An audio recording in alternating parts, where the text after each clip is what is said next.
So, నాకు ప్రత్యేకంగా మతం మతం కోసం పడిన వ్యక్తి అన్న ముద్ర కంటే, అందరితో పాటి పనిచేసే ఒక ప్రొఫెషనల్ అన్న ముద్రే నన్నెక్కువ ఆకర్షించింది. అందుకు అలా చేశాను. క్రైస్తవుడు వ్యాపారం చేస్తా ఉన్నప్పుడు ఆ క్రైస్తవ వ్యాపారవేత్త దేవుని రాజ్యము లేదా దేవుని రాజ్య స్థాపన కొరకు ఎలాంటి కంట్రిబ్యూషన్ చేయగలడు? అంటే ఒక్కొక్కరి జీవితం ఒక్కొక్క రకంగా ఉంటుంది. మీ మనకు ఇవ్వబడినటువంటి తలాంతులు, మీకు ఇవ్వబడినటువంటి తలాంతులు ఏంటివి అని ఆలోచించుకోవాలి. మీ తలాంతుల్లో వ్యాపారం ఉంటే, వ్యాపారం ద్వారా ప్రజలను ఆశీర్వదించాలి. వ్యాపారం అన్నది కేవలం డబ్బు పోగేసుకోవటానికి అయితే అది పెద్దగా దేవుని రాజ్య విలువలతో కూడినటువంటి పని కాదు. వ్యాపారం అన్నది ఒకవైపు నిన్ను నీ కుటుంబాన్ని పోషించుకోవడానికి, అవసరతలు తీర్చుకోవడానికి ఉపయోగపడాలి. అలాగే ఆ వ్యాపారం నీకు ఒక వ్యాలిడ్ రోల్ ఇన్ సొసైటీ ఇవ్వాలి. నెంబర్ 3, ఆ వ్యాపారం నీకొక్కడికే కాకుండా కొంతమందికి కనీసం ఉపాధిని కల్పించాలి. నెంబర్ 4, ఆ వ్యాపారంలో ఎవరైతే నీతో సహ పనివారు ఉన్నారో, ఎవరైతే నీకు సప్లైస్ ఇస్తున్నారో, ఎవరి దగ్గర అయితే మీరు కొంటున్నారో, ఎవరికైతే మీరు అమ్ముతున్నారో, వీరందరితో సత్సంబంధాలు ఇవ్వాలి. ఆ సత్సంబంధాలలో మీరు దేవుని రాజ్య విలువలను వారి వద్దకు చేరవేయగలగాలి. ఇవన్నీ సమకూడి గనక జరిగితే అది మంచి బ్రహ్మాండమైన మీకు ఉపయోగపడేటటువంటి ఒక వ్యాపారం. అలాంటి వ్యాపారాన్ని ఎన్నుకుంటే ఇబ్బంది ఏ లేదు, చక్కగా ఉంటుంది. సో దేవుని రాజ్య విలువలు వ్యాపారంలో ఈ విధంగా మనం చేయొచ్చు, తీసుకుని వెళ్ళచ్చు ముందుకు. దీనికి మాటల కంటే కూడా చేతలు లేకపోతే పనులే ఎక్కువగా ఆధారమవుతాయి. మతపరమైనటువంటి జీవన విధానంలో మీ ఆడియన్స్, మీరు ఎవరికైతే వాక్య బోధ చేస్తున్నారో వారితో మీరు మహా అయితే 2 గంటలు గడుపుతారు. కానీ ఈ ప్రొఫెషనల్ రంగంలో మీరు రోజుకు, అది వారానికి 2-3 గంటలు, ఇది రోజుకు 8 గంటలు మీరు వారితో గడుపుతారు. మీ నిజం అసలు మీరు నిజంగా ఏమై ఉన్నారు అనేది ప్రజలు చూస్తారు, మీతో కలిసి పనిచేసే వాళ్ళు చూస్తారు. అక్కడ మీ ప్రభావం ప్రజల మీద పడాలి అని అంటే మీరు నిజమైన నిఖార్సైన క్రీస్తు అనుచరుడైతే తప్ప చేయలేదు. So life style evangelism, life style discipleship అనేది మాత్రమే ఈ కార్పొరేట్ రంగానికి పనిచేస్తాయి. ఇంకా ఏ మాటలు పనిచేయవు. వ్యాపారంలో ఉన్న క్రైస్తవులు పాటించాల్సిన ఎథిక్స్ అంటే ఏమంటారన్నా? వ్యాపారంలో ఉన్న క్రైస్తవులే కాదు, వ్యాపారంలో ప్రతి ఒక్కరూ ఎథిక్స్ పాటించాలి. క్రైస్తవులకు మాత్రం ఒక ఎథిక్స్, క్రైస్తవులు కాని వాళ్ళకు వేరే ఎథిక్స్ ఉండవు. క్రైస్తవం అనేది ఒక ప్రత్యేకమైన ఎథికల్ స్ట్రక్చర్ కాదు. మానవులందరికీ ఉపయోగపడే ఎథిక్స్ క్రైస్తవ ఎథిక్స్. ఎందుకు అనంటే క్రీస్తు మానవులందరికీ సంబంధించిన వాడు. ఆ ఎథిక్స్ ఏంటి అనంటే, నీకంటే నీ పొరుగువాడి యొక్క ఇంట్రెస్ట్ను ముందు పెట్టు. సమరీ ఇదే. నీకంటే నీ పొరుగువాడికి ఉన్నటువంటి అవసరతను ముందు పెట్టుకో. నీకంటే నీ ఎంప్లాయీస్ యొక్క అవసరతలు ముందు పెట్టుకో. నీకంటే నీ వెండర్స్ యొక్క అవసరతలు ముందు పెట్టుకో. నీకంటే నీ కస్టమర్స్ యొక్క అవసరతలు ముందు పెట్టుకో. ఈ ఒక్క ప్రిన్సిపల్ చాలు. ఈ ఒక్క ప్రిన్సిపల్ మిగిలిన ఎథిక్స్ అన్నిటినీ కూడా మీ దగ్గరికి తీసుకొచ్చి కాళ్ళ దగ్గర పెడతాడు. ఈ ఒక్క ప్రిన్సిపల్ మిమ్మల్ని విజయవంతులుగా చేస్తుంది. ఈరోజు చాలా టాలెంట్ ఉన్నా కూడా ఈ ఎథికల్ సిస్టమ్, ఈ యాటిట్యూడ్, కస్టమరే ఇంపార్టెంట్ అనే యాటిట్యూడ్, నా ఎంప్లాయీ ఇంపార్టెంట్ అనే యాటిట్యూడ్, చిన్న ఎంప్లాయీ అయినా సరే, టాప్ మోస్ట్ ఎంప్లాయీ అయినా సరే సమానత్వం అన్న యాటిట్యూడ్, నా వెండర్ బహుశా ఆయన చాలా చిన్న వెండర్ అయి ఉండొచ్చు, గ్లాసులు తీసుకొచ్చి పెట్టి వెళ్ళిపోయిన వాడు అయి ఉండొచ్చు. కానీ ఆయనకు నేను ఇచ్చే గౌరవం, సమానత్వం, ఆయన ట్రీట్ చేసే విధానం, ఆయనతో మాట్లాడే విధానం, ఇవన్నీ కూడా ఎథికల్ ఆ దాయర కిందికి వస్తాయి. అయితే క్రైస్తవ సమాజంలో ఉన్న ఒక బలహీనత ఏమిటి అని అంటే, ఈ ఎథిక్స్ పేరు తీసుకుని దాన్ని మిస్ఇంటర్ప్రిట్ చేసుకుని మనం ఏదైనా చేయొచ్చు, ఆయన ఏమి అనడు. మనం ఏదైనా చేయొచ్చు, ఆయన పట్టించుకోడు. ఆయన చాలా ఎథికల్గా ఉంటాడు కాబట్టి మనం ఏదైనా చేయొచ్చు అన్న ఆలోచన వస్తుంది. అలా రాకుండా చూసుకునే బాధ్యత ఆంటర్‌ప్రెన్యూర్‌కే ఉంటుంది. అదొకటే అర్థం చేసుకోవాల్సిన అంశం. కొత్తగా వ్యాపారంలోకి వచ్చే యవనస్తులకి మీరేం సజెషన్ ఇస్తారా? కొత్తగా వ్యాపారంలోకి వచ్చే యువకులకైనా యువతులకైనా నేను ఇచ్చే సజెషన్ ఏంటంటే, ముందు వ్యాపారంలోకి వెళ్ళడానికి ముందుగా పని చేయండి. వ్యాపారం మాత్రమే చేస్తాను, పని చెయ్యను అన్న ధోరణి ఉన్న వాళ్ళ యొక్క సక్సెస్ రేటు చాలా తక్కువ. అదేదో మన తెలుగులో అన్నట్లు నూటికో కోటికో ఒకడు అంటారు కదా, అలా ఉంటుంది. ముందు పని చేయాలి. మీరు ఏ రంగంలో అయితే వ్యాపారం మొదలు పెట్టాలనుకుంటున్నారో ఆ రంగంలో పని చేయండి. కనీసం ఒక 2-3 సంవత్సరాలు పని చేయండి. ఒక వారం పనిచేసి, నెల పనిచేసి నాకంతా అర్థమైంది అని వ్యాపారం మొదలు పెట్టేవారు చాలా తక్కువ మంది సక్సెస్ పొందుతారు. విజయం పొందాలి అని అనుకుంటే ముందు పని చేయాలి. కానీ ఇక్కడ ఒక చిన్న కిటుకు ఉంది. పని చేయటం అని అంటే ఎంప్లాయీ మెంటాలిటీ తెచ్చుకోమని కాదు. మీరు వెళ్ళే చోటును మీరు ఒక ప్లాట్ఫామ్గా మాత్రమే ఉపయోగించుకుంటున్నారు అన్న స్పృహ, ఆలోచన ముందు నుంచి మీకు ఉండాలి. ఏ రంగమైనా అంతే. సినిమా రంగం తీసుకోండి, వ్యాపార రంగం తీసుకోండి, మ్యూజిక్ రంగం తీసుకోండి, స్కూల్ తీసుకోండి, ఏదైనా సరే ముందు పని చేయాలి. మీరు నేర్చుకోవడానికి వెళ్ళారనుకో డబ్బులు ఇచ్చి నేర్చుకోవాలి. పని చేయడానికి వెళ్ళారనుకో వాళ్ళే డబ్బులు ఇస్తారు, మీరు నేర్చుకోవచ్చు. మీలో ఇంట్రెస్ట్ ఉంటే కనుక ఆంటర్‌ప్రెన్యూర్స్ మీకు నేర్పిస్తారు. వాళ్ళు ఎలా చేస్తున్నారు మీరు గమనించి కూడా నేర్చుకోవచ్చు. ఒక్కసారి పని మీద మీకు అవగాహన పెరిగితే అప్పుడు ముందే క్యాల్కులేట్ చేసుకోవాలి. ప్లాన్ ఏ ఏంటి, ప్లాన్ బి ఏంటి అని ఆలోచించుకొని తప్పకుండా సక్సెస్ అవుతుంది అని నమ్మకంతో ప్రభువు దగ్గర పెట్టి ప్రార్థన చేసుకుని ఆయన చిత్తం తెలుసుకొని ఆయన దగ్గర ఆయన విలువలు, ఎథిక్స్ ఎంతో మాటగా వాటిని నిలబెట్టుకుంటూ ముందుకెళ్ళాలి. ఇంత ప్లానింగ్ చేసి ఇంత ఇది చేసినా కానీ ఒక్కోసారి బిజినెసెస్ ఫెయిల్ అవుతాయి. మనం అనుకున్నవే అన్నిసార్లు జరగవు కదా. ఫెయిల్ అవడం ఒక ఎత్తు, ఆ ఫెయిలియర్ని యాక్సెప్ట్ చేయడం ఇంకొక ఎత్తు. ఫెయిల్ అవ్వందే మనం నేర్చుకోలేం.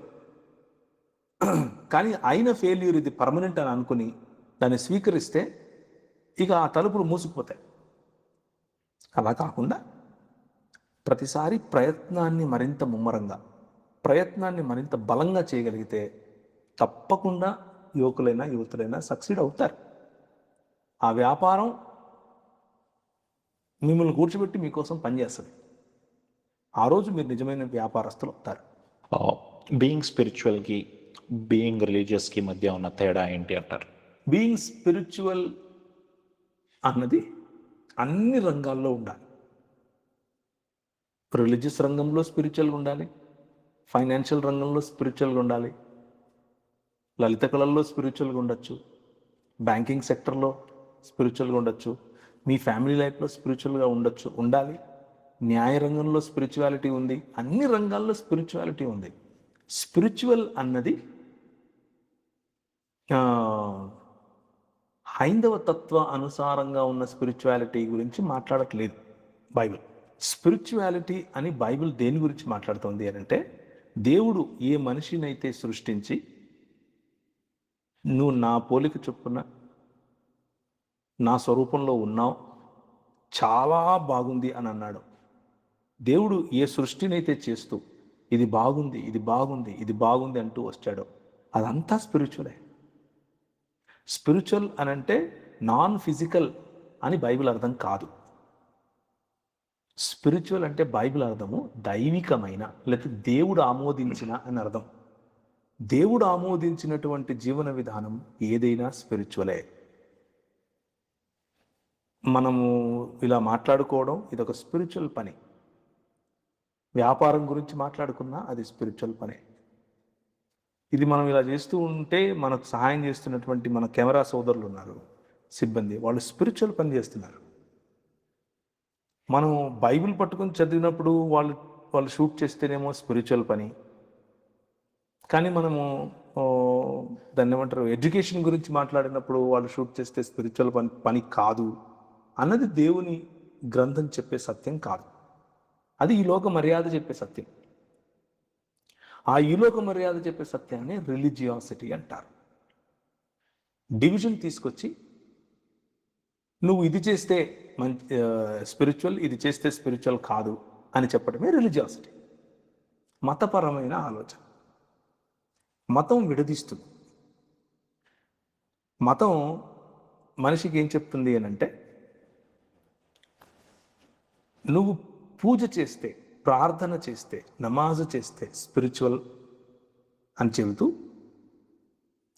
కానీ ఒక వ్యక్తికి ఏదైనా ఒక అవసరం ఉంటే నువ్వు వెళ్ళి సహాయం చేస్తే అది సోషల్ వర్క్ అని చెప్తుంది. కానీ బైబిల్ దానికి కరెక్ట్గా వ్యతిరేకంగా చెప్తుంది. సో స్పిరిచువాలిటీ అని అంటే దేవుడు ఆమోదించింది ఏదైనా సరే అది స్పిరిచువాలిటీనే. రిలీజియాసిటీ అని అంటే క్రీస్తు కొట్లాడిన ఏకైక శత్రువు భూమి మీద ఉందంటే అది మతమే. సో దేవుడు ఆమోదించని, దేవుడి కోసమే చేస్తున్నాను అని భ్రమింపజేసేటటువంటి భావజాలమే మతతత్వం. అది హైందవ మతమైన, ఇస్లామైన, క్రైస్తవమైన, మతమే. మీ కుటుంబం గురించి కొన్ని విషయాలు పంచుకుంటారా మాతోటి? మేము విన్నది ఏంటంటే, పెద్ద పాప విషయంలో ఒక మంచి సాక్ష్యం ఉంది, పాప పుట్టినప్పుడు అని అన్నారు. ఆ విషయాన్ని షేర్ చేసుకుంటారా? నాకు 10 మందికి పైగా పిల్లలు ఉన్నారు. 2 నాకు నా భార్యకు కలిగిన వాళ్ళు. పెద్ద పాపకు 1 సంవత్సరం ఉన్నప్పుడు ఆమె 20 రోజులు ఉన్నప్పుడు డాక్టర్ చెప్పింది, ఈమెకు టెట్రాలజీ ఆఫ్ ఫాలో అనే ఒక కాంజనైటల్ హార్ట్ డిఫెక్ట్, అంటే హృదయంలో, అంటే గుండెలో పుట్టుకతోనూ వచ్చినటువంటి ఒక డిఫెక్ట్ ఉంది అని చెప్పారు. అది టెక్నికల్ టర్మ్ కాకుండా అందరికీ అర్థమయ్యేటట్లు చెప్పాలి అని అంటే, గీతాంజలి సినిమాలో హీరోయిన్కు ఉన్న రోగం, ఆ రోజుల్లో కరెక్షన్ ఉండేది కాదు, ఈ రోజుల్లో కరెక్షన్ వచ్చింది. సో ఆ అమ్మాయి 1 సంవత్సరం ఉన్నప్పుడు ప్రభు మాకు సాయం చేశాడు. బెంగళూరులో ఆమెకు కంప్లీట్ కరెక్షన్ చేయించాము. ఆమె ఇప్పుడు అందరి మాదిరే రెగ్యులర్ నార్మల్ చైల్డ్గా ఉంది. ఏ ఇబ్బంది లేదు. ప్రభు సంపూర్ణ స్వస్థతనిచ్చాడు. ఆ స్వస్థతలో డాక్టర్స్ను వాడుకున్నాడు. ఆయన కావాలనుకుంటే డాక్టర్స్ లేకుండా కూడా చేసి ఉండేవాడు. కానీ నా బిడ్డ విషయంలో డాక్టర్స్ను వాడుకున్నాడు. అట్లా నాకు 2 పిల్లలు. కుటుంబంలో మా అమ్మ నాతోనే ఉంటుంది, మా అన్న విదేశాల్లో ఉంటాడు. ఇంకా అంతకుమించి చెప్పుకోవడానికి పెద్దగా ఏం లేదు. ఓకే. మీ ఫస్ట్ చైల్డ్కి సెకండ్ చైల్డ్కి మధ్యలో ఆల్మోస్ట్ ఒక 9 to 10 years గ్యాప్ ఉంది. 12 సంవత్సరాల గ్యాప్ ఉంది. ఈ గ్యాప్ ఉన్న విషయంలో కూడా ఒక టెస్టిమనీ ఉంది అనేది విన్నాము. అదేమన్నా షేర్? గ్యాప్ ఉన్న విషయంలో టెస్టిమనీ ఏంటంటే, డాక్టర్స్ ఏం చెప్పారంటే, మీరు మళ్ళీ కన్సీవ్ అవ్వకండి, మళ్ళీ మీరు పిల్లలు అని ప్లాన్ చేసుకోకండి, ఎందుకంటే ఇలాంటి కంప్లైంట్ ఉన్న వాళ్ళకి నెక్స్ట్ చైల్డ్ కూడా తప్పకుండా అలాగే పుడతారు అని చెప్పాడు. నెక్స్ట్ చైల్డ్ కూడా మీకు టెట్రాలజీ ఆఫ్ ఫాలో లేకపోతే హృద్రోగానికి సంబంధించినవే మళ్ళీ పిల్లల్లో కూడా వచ్చే అవకాశం ఉంది. ఎందుకంటే ఇవి ఎక్కువ భాగం ఫ్యామిలీ హెరిడిటీ నుంచి లేకపోతే డిఎన్ఏలో జరిగిన మార్పుల నుంచి వస్తాయని చెప్పారు. అలా చెబితే మేము కొంచెం ఆ తర్వాత ప్లాన్ చేయలేదు. కానీ రీసెంట్గా ఒక 3 సంవత్సరాల క్రితం నా భార్య రెండో పాపను ప్రసవించింది. ఆమెకు ఇలా ఉంటుందేమో అని చాలా కంగారు పడ్డాం. కానీ ప్రార్థన చేసాం, ప్రభుని అడిగాం, నువ్వు ఇస్తున్నావు, ఇలాంటిది లేకుండా దయచేసి మాకు ఇవ్వు అని మేము అడిగాం. ప్రభు మా ప్రార్థన విన్నాడు.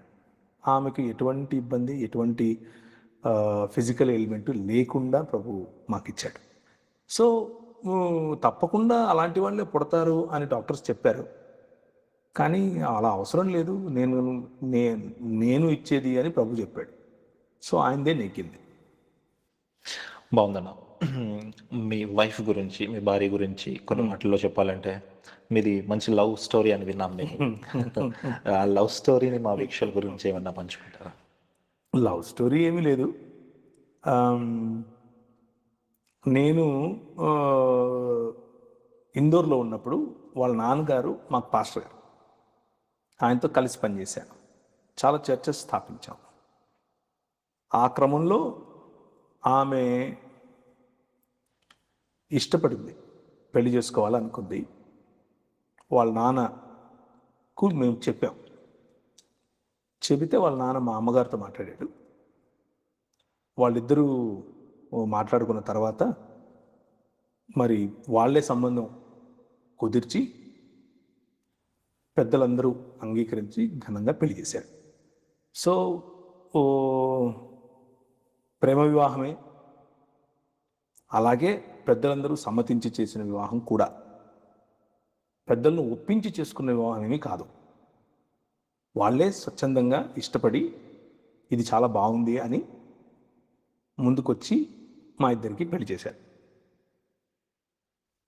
కానీ వాళ్ళకంటే ముందుగా మేము ఒకరినొకరం ఇష్టపడినట్లుగా వాళ్ళకి చెప్పాం. సో ఎస్, మేము నేను అలా దూరంగా ఉన్నాను, కానీ మన భాషకు సంబంధించిన వాళ్ళు కాదు, ఏది కూడా ఆల్మోస్ట్ వేరే దేశం లాంటి వాళ్ళే కదా, వేరే భాష, వేరే సంస్కృతి, వేరే పద్ధతులు అన్నీ. అయినా కానీ మా ఇంట్లో కానీ వాళ్ళ ఇంట్లో కానీ ఎవరిలోనూ ఏ చిన్న ఇబ్బంది లేకుండా అందరూ చాలా సంతోషంగా మా ఇద్దరికి పనిచేశారు.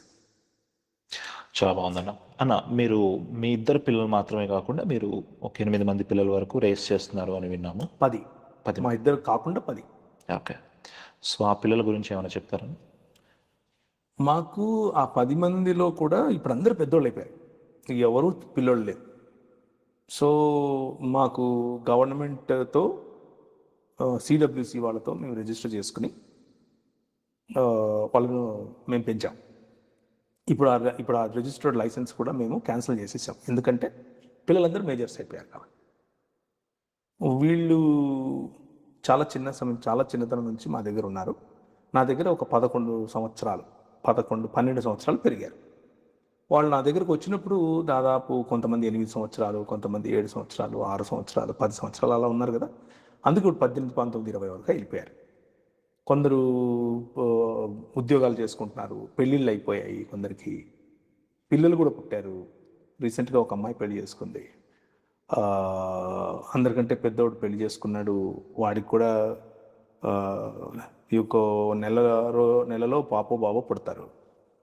అలా చాలామంది ఆ 10 మంది కూడా పాస్ అవుట్ అయిపోయిన వాళ్ళే.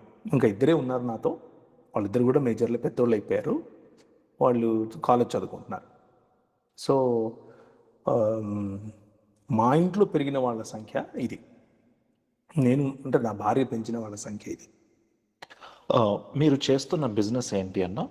అది మాత్రమే కాకుండా మీరు మీ బిజినెస్కి సంబంధించి మీరు టేకప్ చేస్తున్న ఫ్యూచర్ ప్రాజెక్ట్స్ ఏంటి? నేను చేస్తున్న బిజినెస్ వచ్చేసి ఫైనాన్షియల్ టెక్నాలజీలో ఫైనాన్షియల్ డేటా అనాలిసిస్ చేస్తాం. Financial data analysis, data scrubbing, తర్వాత బిజినెస్ ఇంటెలిజెన్స్ టూల్స్ వాడడము, అలాగే రిపోర్ట్స్ జనరేట్ చేయడము, ఇవన్నీ చేస్తాం అనమాట మా కంపెనీలో. అలాగే ఇప్పుడు కొత్తగా తీసుకున్న ప్రాజెక్ట్ వచ్చేసి యుఎస్లో ఉండే రియల్ ఎస్టేట్ బిజినెస్ని, రియల్ ఎస్టేట్ బిజినెస్ అంటే మున్సిపాలిటీస్ చేసే బిజినెస్. మున్సిపాలిటీస్ ఇచ్చే ప్రాజెక్ట్స్, వాటికి వచ్చే ఇన్వెస్టర్స్, అలాగే కాంట్రాక్టర్స్, ఈ ముగ్గురిని కలిపేటటువంటి ఒక సాఫ్ట్వేర్ ఒకటి తయారు చేశారు. దానికి మేము బ్యాక్ ఎండ్గా ఉంటూ వాళ్ళకి కావాల్సిన కంప్లీట్ సపోర్ట్ మేమే ఇస్తున్నాం. సో అలాంటి ప్రాజెక్ట్స్ చాలా చేస్తూ ఉంటాను నేను. ఇంకా ప్రాజెక్ట్స్ కోసం చూస్తూ ఉన్నాం. ప్రాజెక్ట్స్ తీసుకోవటానికి కెపాసిటీ ఉంది, తీసుకోవటానికి సరైన ఇన్ఫ్రాస్ట్రక్చర్ కూడా ఉంది. So we're just waiting for the right project. అన్న, మీరు ఫిలాంథ్రపిస్ట్ అని మాకు అర్థం అవుతా ఉంది. మీరు చేస్తున్న యాక్టివిటీస్ ఏంటి యాజ్ ఎ ఫిలాంథ్రపిస్ట్గా? అంటే ఫిలాంథ్రోపిస్ట్ అనేది ఒక పెద్ద పదం అయిపోతుంది, కానీ నాకున్న పరిధిలో నేను చేయగలిగేది ఏంటి అని అంటే, మేము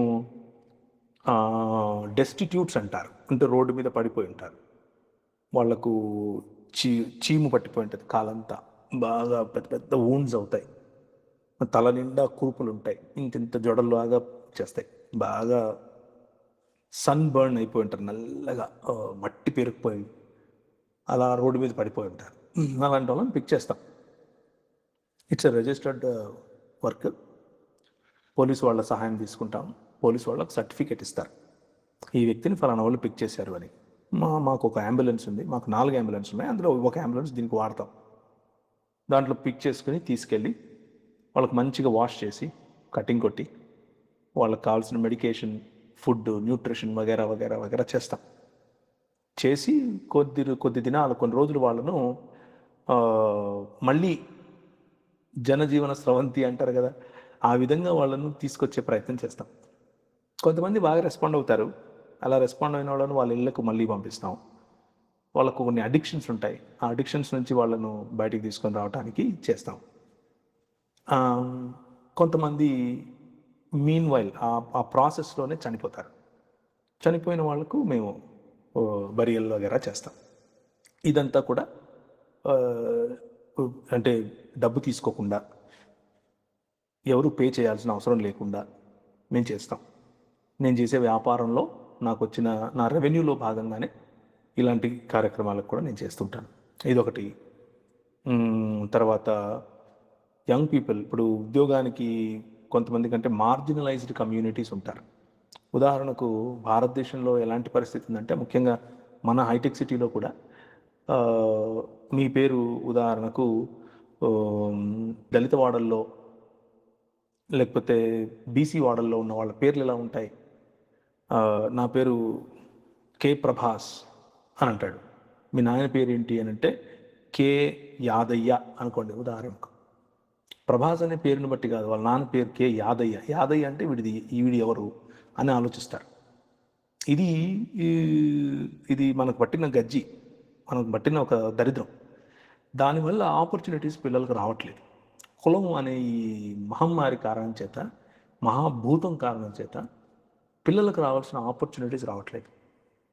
ఎందుకంటే వాళ్ళ నాన్న పేరుకు పక్కన ఒక తోక లేదు. ఏ శరమో, వర్మో, గుప్తో, రెడ్డో, కమ్మో, చౌదరియో, రావు ఇలాంటి ఉన్న వాళ్ళకి రావు ఉంటే మళ్ళీ అడుగుతారు ఏ రావు అని. అంటే వాళ్ళ పద్ధతులు ఉన్నాయి, తెలుసుకునే పద్ధతులు. సో నేను ఎలాంటి వాళ్ళని పిక్ చేస్తాను అని అంటే, మార్జినలైజ్డ్ కమ్యూనిటీస్ నుంచి వచ్చిన వాళ్ళు. ఉదాహరణకు నా పేరు డేవిడ్ సాల్మన్ రాజు అన్నాడు అనుకోవడన్నా, వీడు తప్పకుండా ఏ మాలోడో, మాదిగోడో, బుడగలోడో, జంగమోడో అయి ఉంటాడు అని ముందే డిసైడ్ అవుతారు. వాళ్ళని రానిరు లోపలికి, అవకాశాలు ఇవ్వరు. కానీ నాకున్న ఈ చిన్న వ్యాపారంలో నేనేం చేస్తానంటే, ప్రతి ఒక్క సమాజానికి అవకాశం వచ్చేట్లు చూస్తాను. No discrimination. అవైలబిలిటీ ఉండాలి, ఎబిలిటీ ఉండాలి. తీసుకొస్తాం, ఇంటర్న్స్గా ట్రైన్ చేస్తాం, మంచి ఉద్యోగం ఇస్తాం. వాడు 10,000 15,000తో చేరిన వాడు ₹1,00,000 2,00,000 సంపాదిస్తాడు. మళ్ళీ మార్కెట్లోకి డ్రాప్ చేస్తాం. మార్కెట్లో వాళ్ళు హాట్ కేక్స్ లాగా సేల్ అవుతారు. ఎందుకు అని అంటే, మన దగ్గర అలాంటి విలువలు నేర్చుకుంటారు, అలాంటి స్టాండర్డ్స్లో పని చేస్తారు, క్వాలిటీ వర్క్ ఇస్తారు. ఇది ఒకటి. అంటే సమాజ నిర్మాణంలో చేయగలిగేది చిన్న చిన్న పనులు. అలాగే డిసైపుల్షిప్ ట్రైనింగ్ అనే ప్రోగ్రామ్స్ చేస్తాం. అలాగే మాతో పాటు పనిచేసే వాళ్ళు కొంతమంది ఇంటీరియర్ ప్లేసెస్లో, గడిచిరోలి ప్రాంతం, బస్తర్ ప్రాంతం, మల్కనగిరి ప్రాంతం, అంటే ఇవన్నీ కూడా బాగా ట్రైబల్ ఏరియాస్ అన్నమాట. ఆ ప్రాంతాల్లో చాలా డీప్ ఇన్సైడ్ ద జంగల్స్ మన వాళ్ళు పనిచేస్తారు. అయితే మత కార్యక్రమాలు చాలా తక్కువ, మతపరమైన కార్యక్రమాలు చాలా తక్కువ. కానీ మనుష్యులను ఊ, ఒక మంచి విలువలు కలిగిన సమాజంగా తీర్చే ప్రాజెక్ట్స్ ఎక్కువ. కొన్ని గ్రామాలకు ఎలక్ట్రిఫికేషన్ చేయటం, కొన్ని గ్రామాల్లో బోర్లు వేయటం, దానికి ఎలాంటి మతపరమైన ఛాయలు పడకుండా కేవలం మనుషుల కోసం ఇంకొక మనిషి చేసిన పని అన్నట్లు అది ఉండాలి అన్నట్లుగా. సో ఇలాంటి పనులు చేస్తుంటాం. థ్యాంక్ యూ సో మచ్ అన్న. మీ విలువైన సమయాన్ని మా కొరకు, మా వీక్షకుల కొరకు వెచ్చించి మీరు ఇంటర్వ్యూలో పాల్గొనడం మాకు ఎంతో ఆనందాన్ని ఇచ్చింది. థ్యాంక్ యూ అన్న. Praise the Lord. Praise the Lord Anvesh garu, thank you very much. So నాకు ప్రత్యేకంగా మతం కోసం ప్రత్యేకింపబడిన వ్యక్తి అన్న ముద్ర కంటే అందరితో పాటు పనిచేసే ఒక ప్రొఫెషనల్ అన్న ముద్రే నన్ను ఎక్కువ ఆకర్షించింది. అందుకు అలా చేశాను. క్రైస్తవుడు వ్యాపారం చేస్తూ ఉన్నప్పుడు ఆ క్రైస్తవ వ్యాపారవేత్త దేవుని రాజ్యము లేదా దేవుని రాజ్య స్థాపన కొరకు ఎలాంటి కంట్రిబ్యూషన్ చేయగలడు? అంటే ఒక్కొక్కరి జీవితం ఒక్కొక్క రకంగా ఉంటుంది. మనకు ఇవ్వబడినటువంటి తలాంతులు, మీకు ఇవ్వబడినటువంటి తలాంతులు ఏంటివి అని ఆలోచించుకోవాలి. మీ తలాంతుల్లో వ్యాపారం ఉంటే వ్యాపారం ద్వారా ప్రజలను ఆశీర్వదించాలి. వ్యాపారం అన్నది కేవలం డబ్బు పోగేసుకోవటానికి అయితే అది పెద్దగా దేవుని రాజ్య విలువలతో కూడినటువంటి పని కాదు. వ్యాపారం అన్నది ఒకవైపు నిన్ను, నీ కుటుంబాన్ని పోషించుకోవడానికి, అవసరతలు తీర్చుకోవడానికి ఉపయోగపడాలి. అలాగే ఆ వ్యాపారం నీకు ఒక వ్యాలిడ్ రోల్ ఇన్ సొసైటీ ఇవ్వాలి. నెంబర్ 3, ఆ వ్యాపారం నీకొక్కడికే కాకుండా కొంతమందికి కనీసం ఉపాధిని కల్పించాలి. నెంబర్ 4, ఆ వ్యాపారంలో ఎవరైతే నీతో సహ పనివారు ఉన్నారో, ఎవరైతే నీకు సప్లైస్ ఇస్తున్నారో, ఎవరి దగ్గర అయితే మీరు కొంటున్నారో, ఎవరికైతే మీరు అమ్ముతున్నారో, వీరందరితో సత్సంబంధాలు ఇవ్వాలి. ఆ సత్సంబంధాలలో మీరు దేవుని రాజ్య విలువలను వారి వద్దకు చేరవేయగలగాలి. ఇవన్నీ సమకూడి కనుక జరిగితే అది మంచి బ్రహ్మాండమైన మీకు ఉపయోగపడేటటువంటి ఒక వ్యాపారం. అలాంటి వ్యాపారాన్ని ఎన్నుకుంటే ఇబ్బంది ఏ లేదు, చక్కగా ఉంది. సో దేవుని రాజ్య విలువలు వ్యాపారంలో ఈ విధంగా మనం చేయొచ్చు, తీసుకుని వెళ్ళచ్చు ముందుకు. దీనికి మాటల కంటే కూడా చేతలు లేకపోతే పనులే ఎక్కువగా ఆధారం అవుతాయి. మతపరమైనటువంటి జీవన విధానంలో మీ ఆడియన్స్, మీరు ఎవరికైతే వాక్య బోధ చేస్తున్నారో వారితో మీరు మహా అయితే 2 గంటలు గడుపుతారు. కానీ ఈ ప్రొఫెషనల్ రంగంలో మీరు రోజుకు, అది వారానికి 2-3 గంటలు, ఇది రోజుకు 8 గంటలు మీరు వారితో గడుపుతారు. మీ నిజం అసలు మీరు నిజంగా ఏమై ఉన్నారు అనేది ప్రజలు చూస్తారు, మీతో కలిసి పనిచేసే వాళ్ళు చూస్తారు. అక్కడ మీ ప్రభావం ప్రజల మీద పడాలి అని అంటే మీరు నిజమైన నిఖార్సైన క్రీస్తు అనుచరుడు అయితే తప్ప చేయలేదు.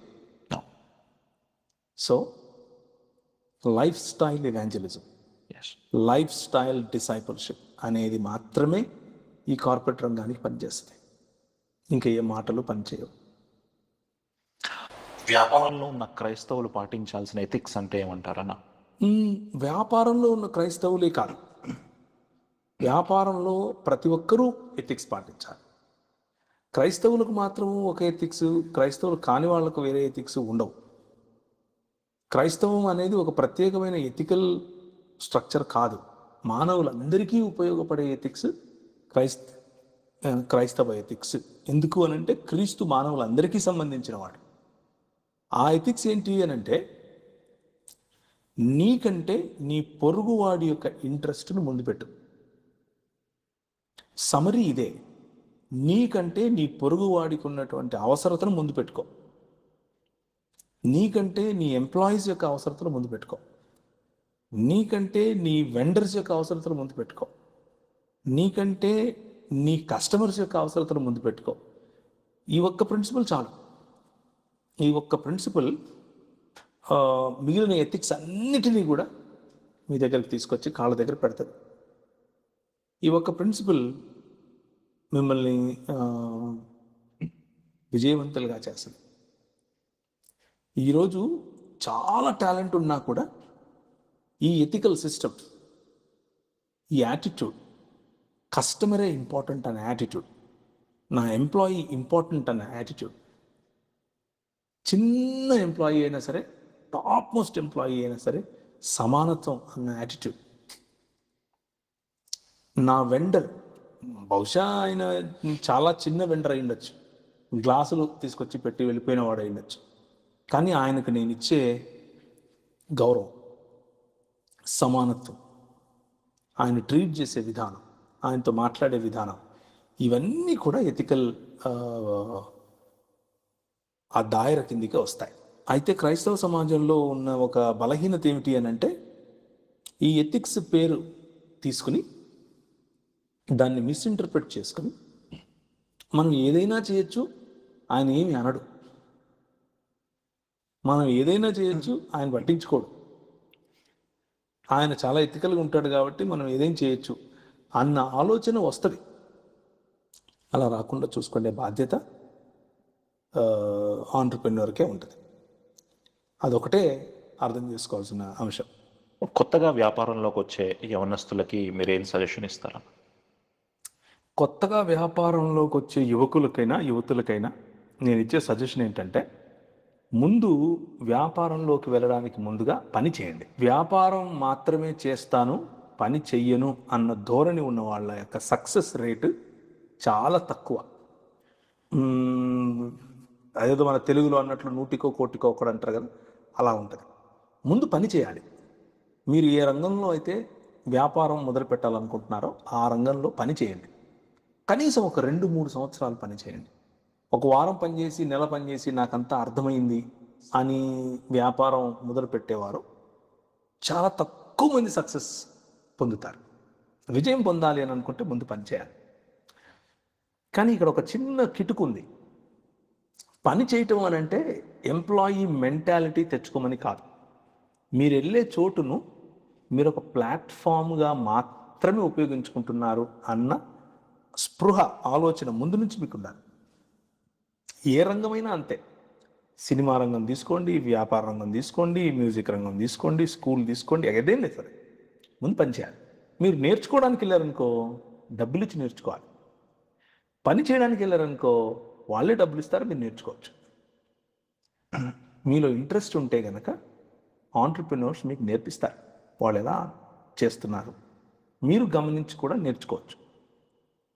ఒక్కసారి పని మీద మీకు అవగాహన పెరిగితే అప్పుడు ముందే క్యాల్కులేట్ చేసుకోవాలి.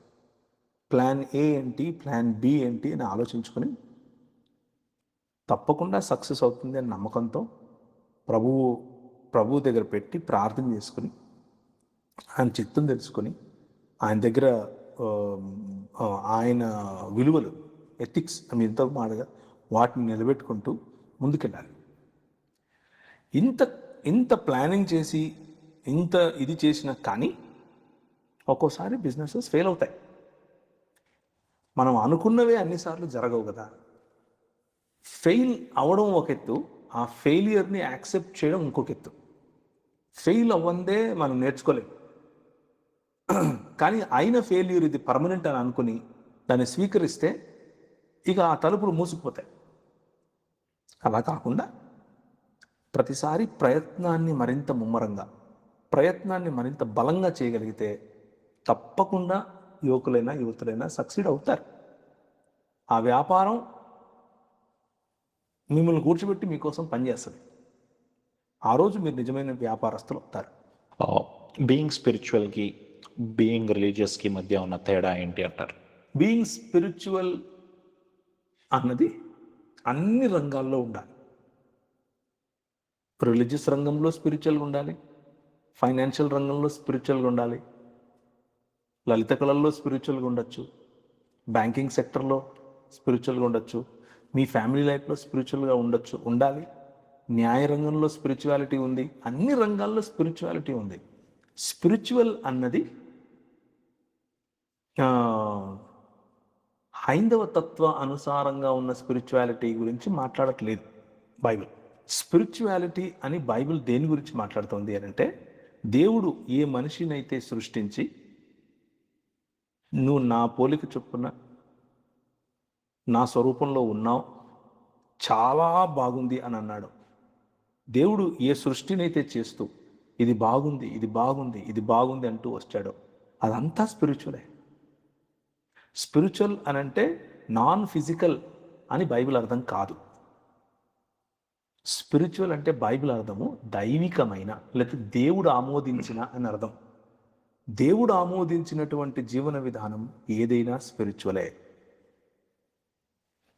మనము ఇలా మాట్లాడుకోవడం ఇదొక స్పిరిచువల్ పని. వ్యాపారం గురించి మాట్లాడుకున్నా అది స్పిరిచువల్ పనే. ఇది మనం ఇలా చేస్తూ ఉంటే మనకు సహాయం చేస్తున్నటువంటి మన కెమెరా సోదరులు ఉన్నారు, సిబ్బంది, వాళ్ళు స్పిరిచువల్ పని చేస్తున్నారు. మనం బైబిల్ పట్టుకొని చదివినప్పుడు వాళ్ళు షూట్ చేస్తేనేమో స్పిరిచువల్ పని, కానీ మనము దాన్ని ఏమంటారు, ఎడ్యుకేషన్ గురించి మాట్లాడినప్పుడు వాళ్ళు షూట్ చేస్తే స్పిరిచువల్ పని కాదు అన్నది దేవుని గ్రంథం చెప్పే సత్యం కాదు. అది ఈ లోక మర్యాద చెప్పే సత్యం. ఆ ఈలోక మర్యాద చెప్పే సత్యాన్ని రిలీజియాసిటీ అంటారు. డివిజన్ తీసుకొచ్చి నువ్వు ఇది చేస్తే మంచి స్పిరిచువల్, ఇది చేస్తే స్పిరిచువల్ కాదు అని చెప్పడమే రిలీజియాసిటీ. మతపరమైన ఆలోచన. మతం విడదీస్తుంది. మతం మనిషికి ఏం చెప్తుంది అని అంటే, నువ్వు పూజ చేస్తే, ప్రార్థన చేస్తే, నమాజు చేస్తే స్పిరిచువల్ అని చెబుతూ, కానీ ఒక వ్యక్తికి ఏదైనా ఒక అవసరం ఉంటే నువ్వు వెళ్ళి సహాయం చేస్తే అది సోషల్ వర్క్ అని చెప్తుంది.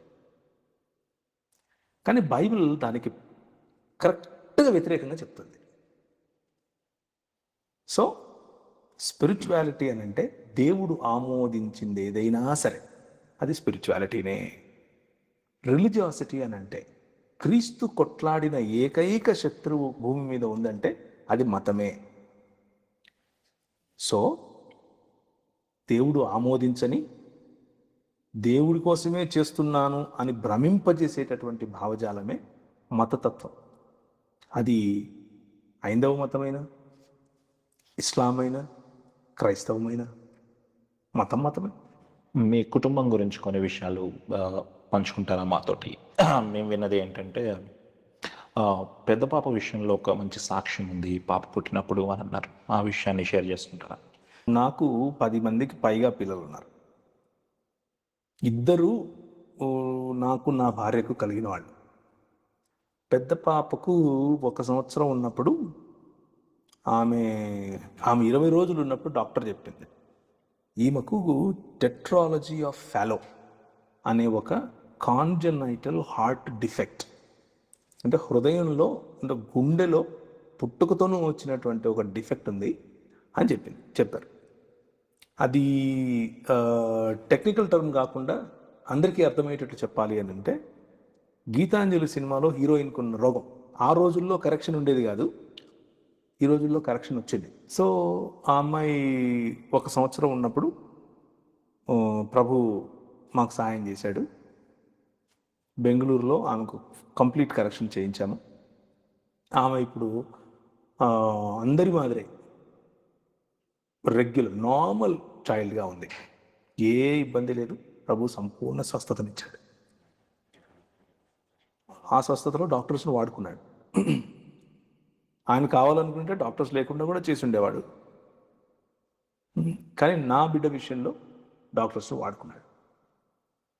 అట్లా నాకు 2 పిల్లలు, కుటుంబంలో మా అమ్మ నాతోనే ఉంటుంది. మా అన్న విదేశాల్లో ఉంటాడు. ఇంకా అంతకుమించి చెప్పుకోవడానికి పెద్దగా ఏం లేదు. ఓకే. మీ ఫస్ట్ చైల్డ్‌కి, సెకండ్ చైల్డ్‌కి మధ్యలో ఆల్మోస్ట్ ఒక 9-10 ఇయర్స్ గ్యాప్ ఉంది. 12 సంవత్సరాలు. 12 సంవత్సరాల గ్యాప్ ఉంది. ఈ గ్యాప్ ఉన్న 12.5 విషయంలో సంవత్సరాలు. ఈ గ్యాప్ ఉన్న విషయంలో కూడా ఒక టెస్టిమనీ ఉంది అనేది విన్నాము. అదేమన్నా షేర్ చేస్తారా? గ్యాప్ ఉన్న విషయంలో టెస్టిమనీ ఏంటంటే డాక్టర్స్ ఏం చెప్పారంటే, మీరు మళ్ళీ కన్సీవ్ అవ్వకండి, మళ్ళీ మీరు పిల్లలు అని ప్లాన్ చేసుకోకండి. ఎందుకంటే ఇలాంటి కంప్లైంట్ ఉన్న వాళ్ళకి నెక్స్ట్ చైల్డ్ కూడా తప్పకుండా అలాగే పుడతారు అని చెప్పాడు. నెక్స్ట్ చైల్డ్ కూడా మీకు టెట్రాలజీ ఆఫ్ ఫాలో లేకపోతే హృద్రోగానికి సంబంధించినవే మళ్ళీ పిల్లల్లో కూడా వచ్చే అవకాశం ఉంది. ఎందుకంటే ఇవి ఎక్కువ భాగం ఫ్యామిలీ హెరిడిటీ నుంచి లేకపోతే డిఎన్ఏలో జరిగిన మార్పుల నుంచి వస్తాయని చెప్పారు. అలా చెబితే మేము కొంచెం కొంచెం ఆ తర్వాత ప్లాన్ చేయలేదు. కానీ రీసెంట్గా ఒక 3 సంవత్సరాల క్రితం నా భార్య రెండో పాపను ప్రసవించింది. ఆమెకు ఇలా ఉంటుందేమో అని చాలా కంగారు పడ్డాం. కానీ ప్రార్థన చేసాం, ప్రభుని అడిగాం,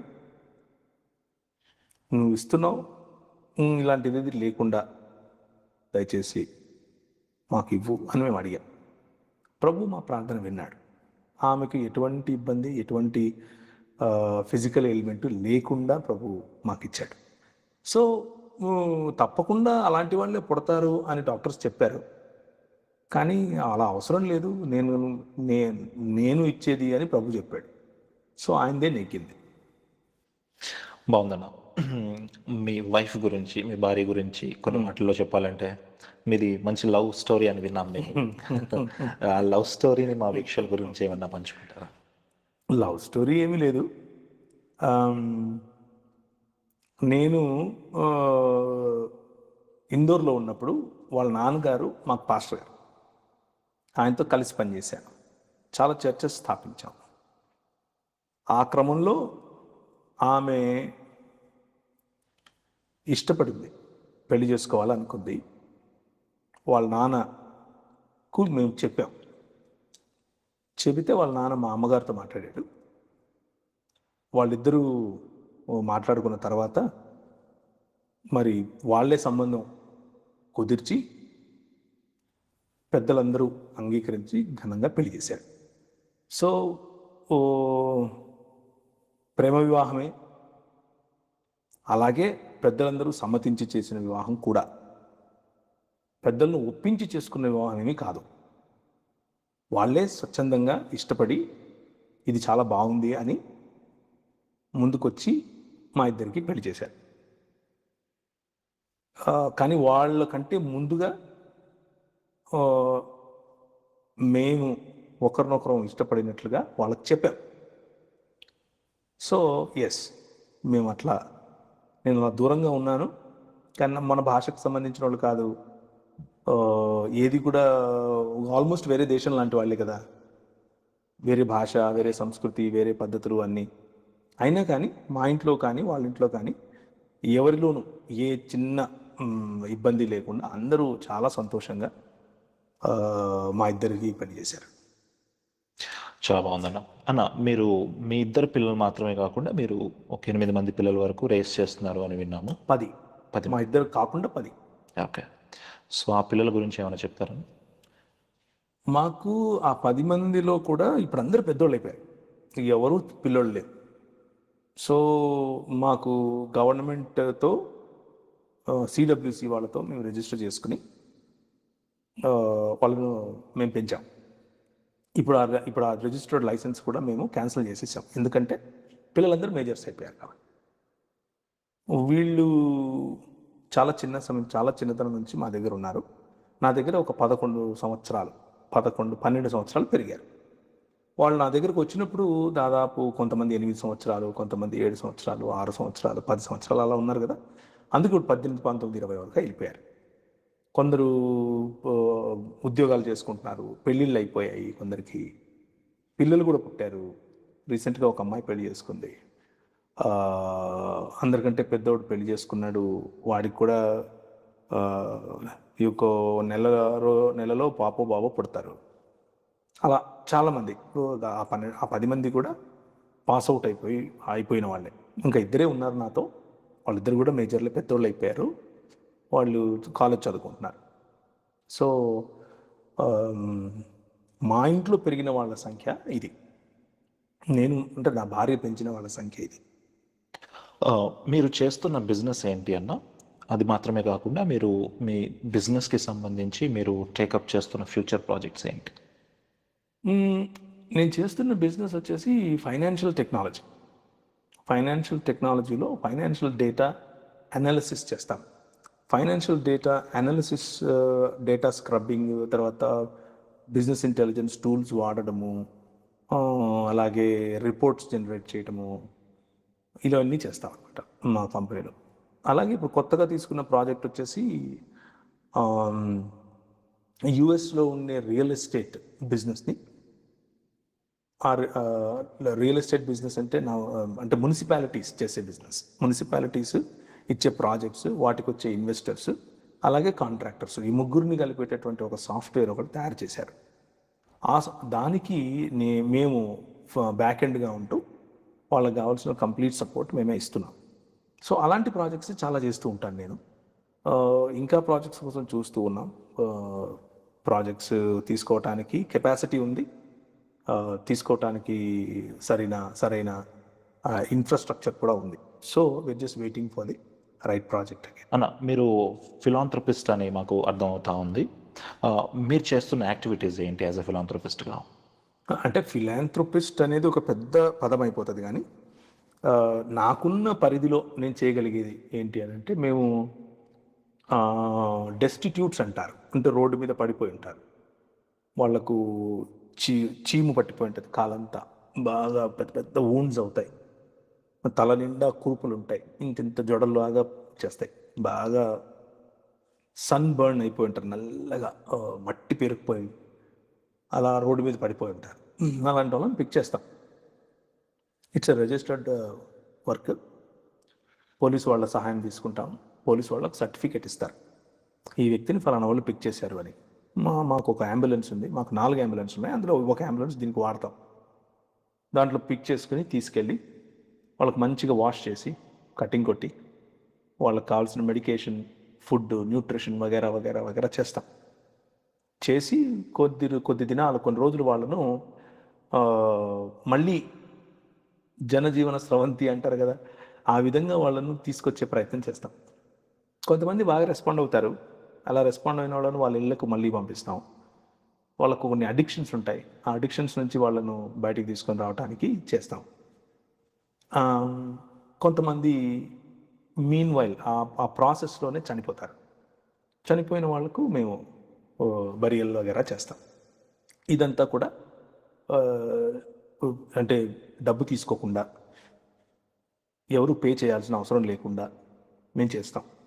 నేను చేసే వ్యాపారంలో నాకు వచ్చిన నా రెవెన్యూలో భాగంగానే ఇలాంటి కార్యక్రమాలకు కూడా నేను చేస్తుంటాను. ఇదొకటి. తర్వాత యంగ్ పీపుల్, ఇప్పుడు ఉద్యోగానికి కొంతమంది కంటే మార్జినలైజ్డ్ కమ్యూనిటీస్ ఉంటారు. ఉదాహరణకు భారతదేశంలో ఎలాంటి పరిస్థితి ఉందంటే, ముఖ్యంగా మన హైటెక్ సిటీలో కూడా మీ పేరు ఉదాహరణకు దళిత వాడల్లో లేకపోతే బీసీ వాడల్లో ఉన్న వాళ్ళ పేర్లు ఎలా ఉంటాయి? నా పేరు కే ప్రభాస్ అని అంటాడు. మీ నాయన పేరు ఏంటి అని అంటే కే యాదయ్య అనుకోండి ఉదాహరణకు. ప్రభాస్ అనే పేరుని బట్టి కాదు, వాళ్ళ నాన్న పేరు కే యాదయ్య. యాదయ్య అంటే వీడి ఎవరు అని ఆలోచిస్తారు. ఇది మనకు పట్టిన గజ్జి, మనకు పట్టిన ఒక దరిద్రం. దానివల్ల ఆపర్చునిటీస్ పిల్లలకు రావట్లేదు. కులం అనే ఈ మహమ్మారి కారణం చేత, మహాభూతం కారణం చేత పిల్లలకు రావాల్సిన ఆపర్చునిటీస్ రావట్లేదు. ఎందుకంటే వాళ్ళ నాన్న పేరుకు పక్కన ఒక తోకలేదు.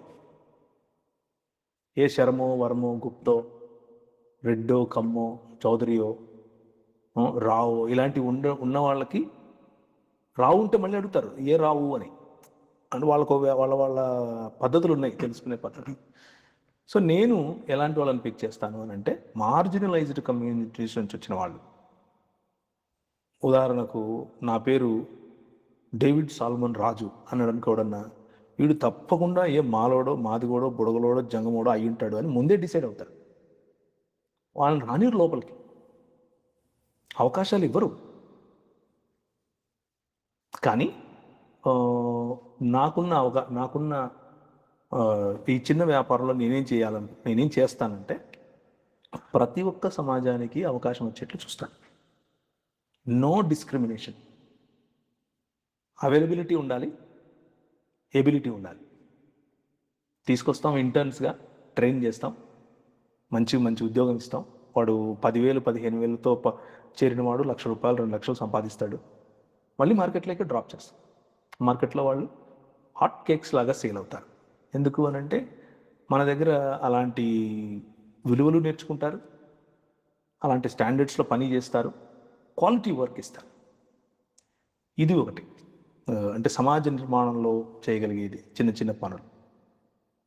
అలాగే డిసైపుల్షిప్ ట్రైనింగ్ అనే ప్రోగ్రామ్స్ చేస్తాం. అలాగే మాతో పాటు పనిచేసేవాళ్ళు కొంతమంది ఇంటీరియర్ ప్లేసెస్లో, గడిచిరోలి ప్రాంతం, బస్తర్ ప్రాంతం, మల్కనగిరి ప్రాంతం, అంటే ఇవన్నీ కూడా బాగా ట్రైబల్ ఏరియాస్ అన్నమాట. ఆ ప్రాంతాల్లో చాలా డీప్ ఇన్సైడ్ ద జంగల్స్ మన వాళ్ళు పనిచేస్తారు. అయితే మత కార్యక్రమాలు చాలా తక్కువ, మతపరమైన కార్యక్రమాలు చాలా తక్కువ. కానీ మనుష్యులను ఒక మంచి విలువలు కలిగిన సమాజంగా తీర్చే ప్రాజెక్ట్స్ ఎక్కువ. కొన్ని గ్రామాలకు ఎలక్ట్రిఫికేషన్ చేయటం, కొన్ని గ్రామాల్లో బోర్లు వేయటం, దానికి ఎలాంటి మతపరమైన ఛాయలు పడకుండా కేవలం మనుషుల కోసం ఇంకొక మనిషి చేసిన పని అన్నట్లు అది ఉండాలి అన్నట్లుగా. సో ఇలాంటి పనులు చేస్తుంటాం. థ్యాంక్ యూ సో మచ్ అన్న. మీ విలువైన సమయాన్ని మా కొరకు, మా వీక్షకుల కొరకు వెచ్చించి మీరు ఇంటర్వ్యూలో పాల్గొనడం మాకు ఎంతో ఆనందాన్ని ఇచ్చింది. థ్యాంక్ యూ అన్న. Praise the Lord. Praise the Lord Anvesh garu. Thank you very much.